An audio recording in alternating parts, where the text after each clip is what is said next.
राजश्री अपनी बेटियों के कमरे में जाती है, जहां वो देखती है कि उसकी चारों बेटियां शीशे में खुद को निहारते हुए तैयार हो रही थी।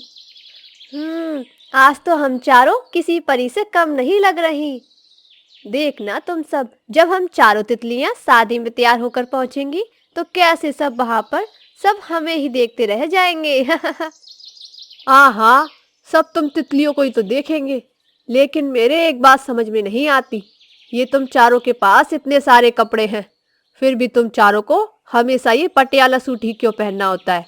मेरी तो समझ में ही नहीं आता। आप तो अच्छे से जानती हो ना, हम चारों इन पटियाला सूट में स्वर्ग की अप्सराएं लगती हैं।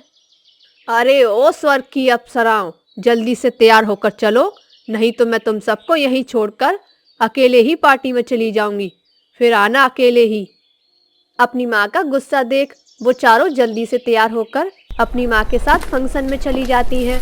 वहाँ फंक्शन में पहुँचते ही सबकी नज़र उन चारों बहनों पर जाती है, जहाँ हर कोई फंक्शन में साड़ी, लहंगा या ड्रेस पहनकर घूम रहा था, तो वहीं ये चारों बहनें पटियाला सूट पहनकर बेहद ही हसीन लग रही होती हैं। तो इसलिए फंक्शन में हर किसी की नज़र उन चारों बहनों पर ही होती है।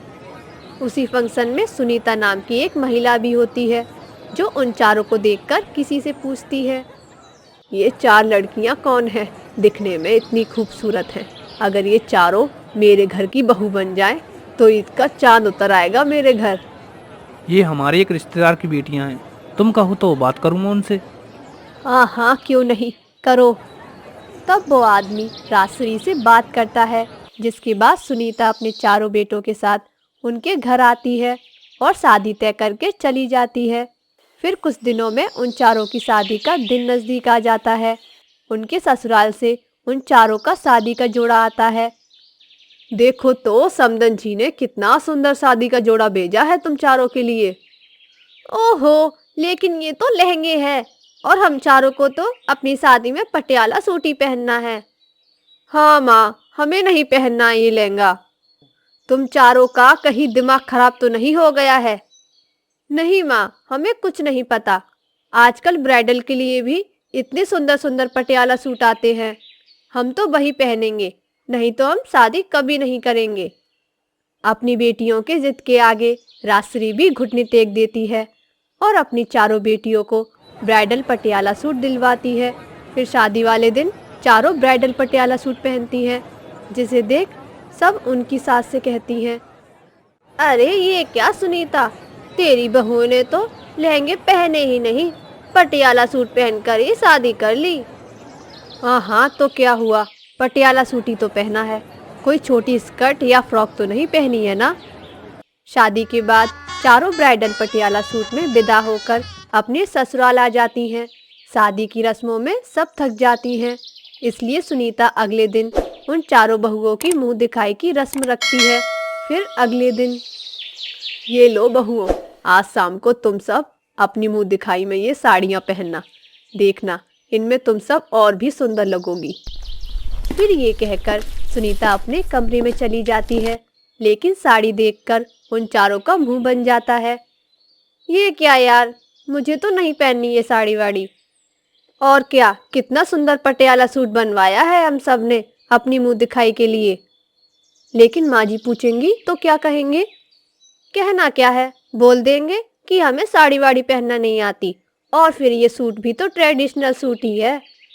शाम को चारों बहुएं अपने मायके से लाया हुआ पटियाला सूट ही पहनती हैं, जिसे देख मोहल्ले की औरतें बातें बनाती हैं। हे भगवान, सुनीता की बहुओं को तो देखो, आज भी ये पटियाला सूट पहनकर बैठी हैं। ऊपर से या तो किसी का बाजू नहीं या किसी का गला इतना नीचा है, और सूट की लंबाई भी तो कितनी छोटी है। सच में सुनीता, तेरी बहुओं ने तो सारी हदें ही पार कर दी। कितनी बेशरम है ये सब तो। आंटी जी, आप हमें बेशरम कह रही हैं, लेकिन ढोल पर आधी अधूरी साड़ी पहनकर नाचने वाली, वो जो जिसका ब्लाउज बहुत ही डिप था, वो आपकी बहू ही थी ना? चुप कर, और कम से कम मेरी बहुएं साड़ी तो पहनती हैं। चलो यहाँ से, बड़ी आई हमें समझाने वाली। वो सभी औरतें वहाँ से चली जाती हैं।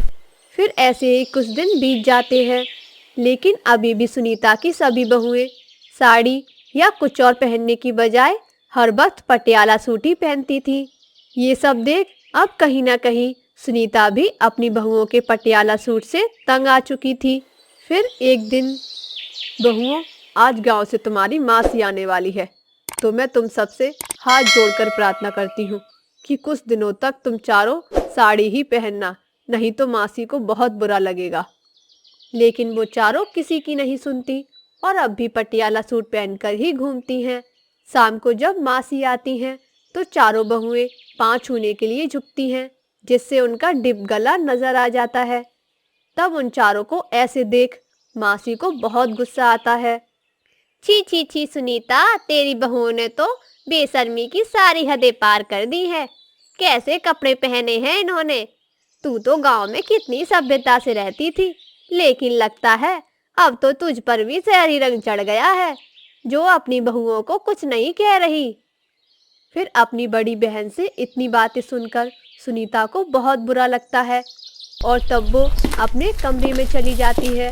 उसकी बहन भी उसके पीछे पीछे चली जाती है और इधर उसकी चारों बहुएं आपस में। आज हमारी वजह से हमारी सासू माँ को कितनी बातें सुननी पड़ी और उनकी आंखों में हमारे कारण आंसू भी आ गए। उनको मनाने का मेरे पास एक आइडिया है। सपना उन सबके कानों में कुछ कहती है, जिसके बाद वो चारों अपनी मुंह दिखाई पर सास की दी हुई साड़ी पहनती हैं और सुनीता और मासी के पास चाय बनाकर ले जाती हैं। तब अपनी चारों बहुओं को इस रूप में देख वो दोनों बड़ी ही खुश होती हैं।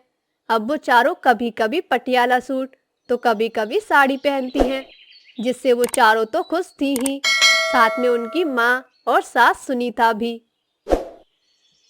नेहा की सहेली शीतल की शादी तय हो गई थी। शीतल लव मैरिज कर रही थी और वो अपनी लव मैरिज को लेकर बहुत ही खुश थी। यार नेहा, सचमुच मैं बहुत लकी हूँ जो मेरी लव मैरिज की विश पूरी हो गई। मेरा प्यार 7 जन्मों के लिए मेरा होने जा रहा है। कितने लोग हैं जो लव मैरिज को तरसते हैं, उन्हें सच्चा प्यार नहीं मिल पाता, पर मुझे तो लगता है कि लव मैरिज सबसे बेस्ट होती है।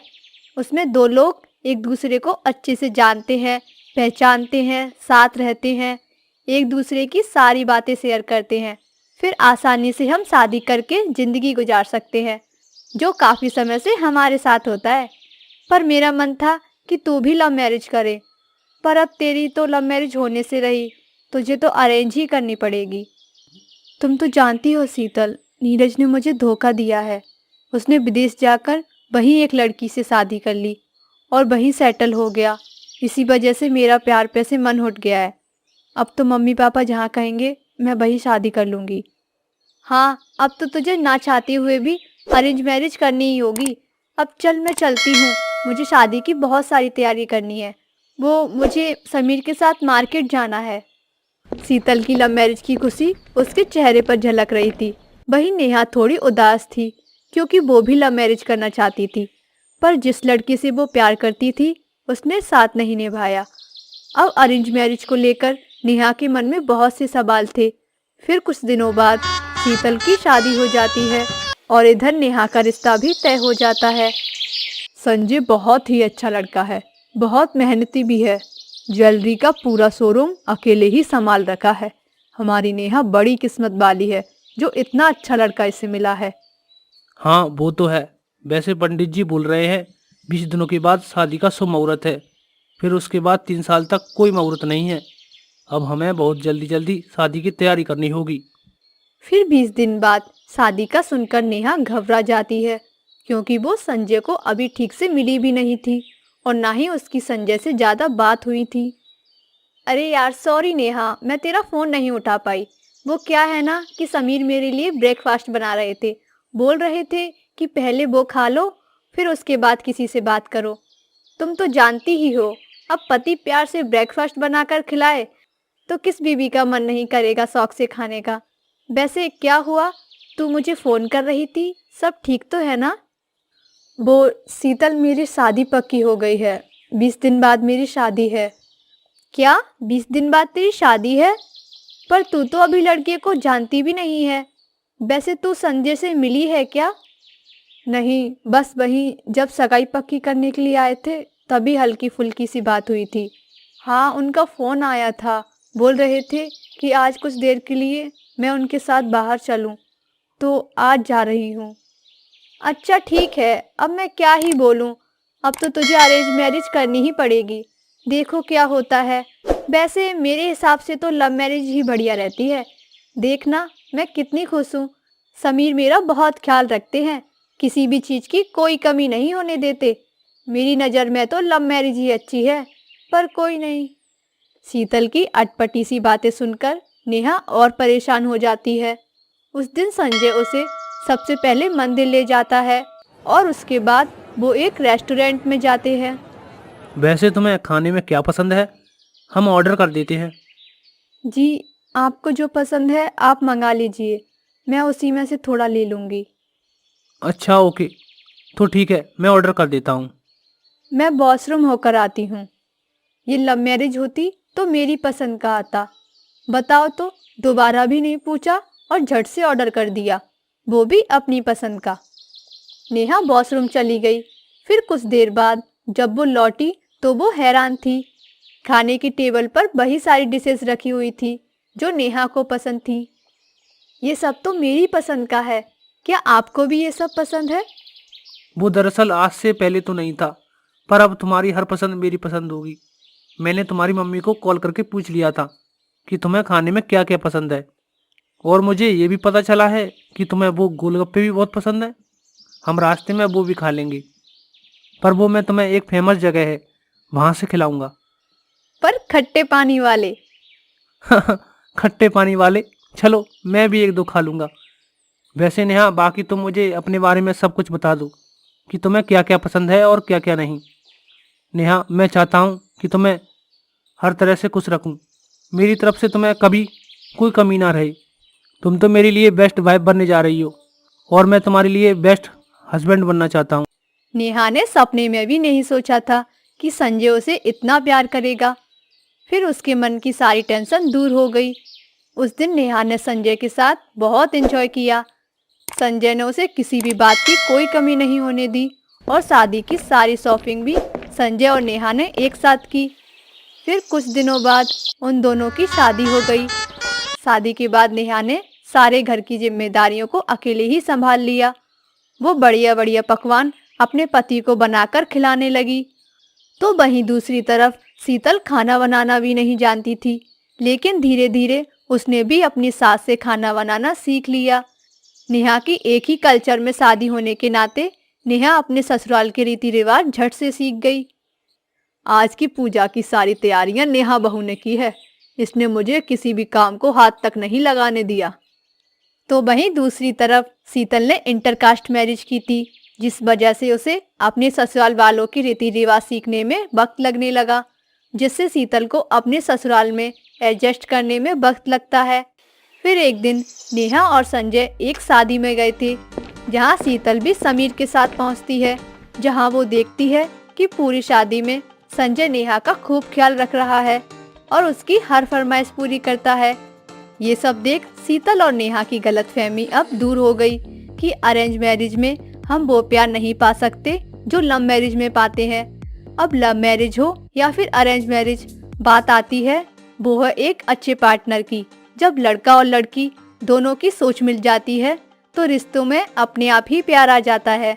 बस जरूरत होती है अपने आपसी प्यार और एक दूसरे की दिल की भावना को समझने की।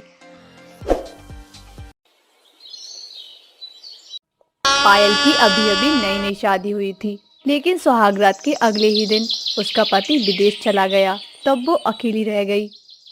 शादी से पहले मैंने कितने अच्छे सपने देख रखे थे। मैंने सोचा था विमल मुझे हनीमून पर ले जाएगा, हम लोग विदेश घूमने जाएंगे।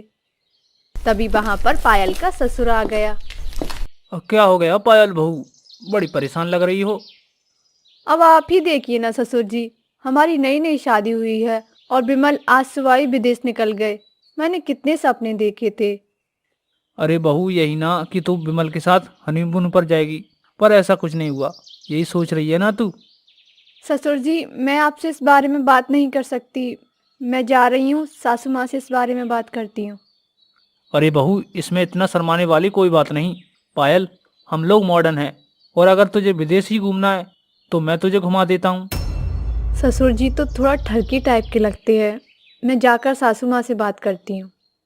अरे नहीं नहीं ससुर जी, मुझे थोड़ा काम है, मैं चलती हूँ। फिर इतना कहकर पायल अपनी सास के कमरे में चली गई। माँ जी, मुझे आपसे एक ज़रूरी बात करनी थी। हाँ हाँ, मुझे पता है तुझे क्या बात करनी है। यही ना कि विमल शादी होते ही बाहर चला गया। अरे हम लोग भी इसी वजह से बहुत परेशान रहते हैं। हाँ सासू माँ, आपने बिल्कुल सही कहा। विमल के बारे में तो मुझे आपसे बात करनी थी, पर लेकिन आप ससुर जी को कुछ समझाती क्यों नहीं? मुझे लगता है ससुर जी थोड़े ठरकी हो गए हैं। बहू, ये तू कैसी बातें कर रही है? तुझे जरा भी शर्म नहीं है क्या? सासू माँ, मुझे उनके बारे में बात करते हुए बहुत शर्म आ रही है, पर मैं क्या करूँ? और जब मैंने उनसे विमल की शिकायत की तो ससुर जी ने पता है क्या कहा? उन्होंने कहा कि तुम मेरे साथ चलो हनीमून पर। अरे तो इसमें कौन सी बड़ी बात हो गई? तुझे घूमने के लिए ही तो बोल रहे थे। ये सुनकर पायल को और सदमा लग गया। तभी उसकी ननद उसके पास आ गई। अरे ननद जी, आप दिन भर कहाँ थी? कहीं नहीं भाभी, बस वो चौराहे पर खड़ी थी। मैं सोच रही थी कि कोई बॉयफ्रेंड पटा लूं, पर कोई पटा ही नहीं। छी, आप ये कैसी बातें कर रही हैं? अरे अब सब छोड़ो आप। चलिए हम दोनों मिलकर जल्दी से खाना बना लेते हैं, मुझे बहुत भूख लगी है। हे भगवान, मेरे ससुराल वालों को आखिर हो क्या गया है? सबके सब ठरकी हैं। बहू, मुझे पता है कि विमल नहीं है, इस वजह से तुझे अकेलापन महसूस हो रहा है। तू चल मेरे कमरे में। फिर ये सुनकर पायल की आंखें फटी की फटी रह गईं। अरे बहू, क्या हुआ? तुम ऐसे चौंक क्यों रही हो? अरे दरअसल वो मेरे कहने का मतलब था कि मेरे कमरे में चल। वहाँ पर तेरी सासू माँ और मेरी बेटी है। हम सब मिलकर अंताक्षरी खेलेंगे। तेरा मन बहल जाएगा। अरे नहीं ससुर जी, वो विमल का फोन आने वाला होगा तो मैं उनसे बात करूंगी। मुझे अकेले रहने दीजिए प्लीज। और ठीक है बहू, जैसा तुझे ठीक लगे। मैं जा रहा हूँ आराम करने। और हाँ, अगर तुझे कहीं घूमने का मन हो तो बता देना, मैं टिकट करा लूँगा। अच्छी तरह सोच लेना। इतना कहकर उसका ससुर चला गया। पायल ने उसी वक्त अपने भाई अजय को फोन करके अपने ससुराल बुला लिया। फिर अगली सुबह। अरे पायल, तुमने अचानक मुझे बुला क्यों लिया? कोई प्रॉब्लम है क्या? अरे अब अपने भैया को तो अपने ससुराल वालों के ठरकपन के बारे में बता नहीं सकती।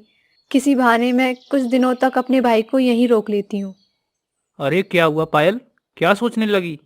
कोई प्रॉब्लम है तो बता। अरे वो तेरे जीजा जी शादी के दूसरे दिन ही अमेरिका ट्रिप पर निकल गए। तब से हमारी बात ही नहीं हो पा रही। पता नहीं उन्होंने शादी क्यों की थी, और मैं बोर हो रही थी तो इसलिए तुझे बुला लिया। तभी वहां पर पायल की सास और ननंद आ गए। अरे अजय, तुम कब आए?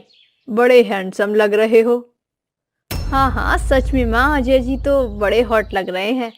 चलिए आप हमारे कमरे में चलिए, हम तीनों मिलकर खूब बातें करेंगे।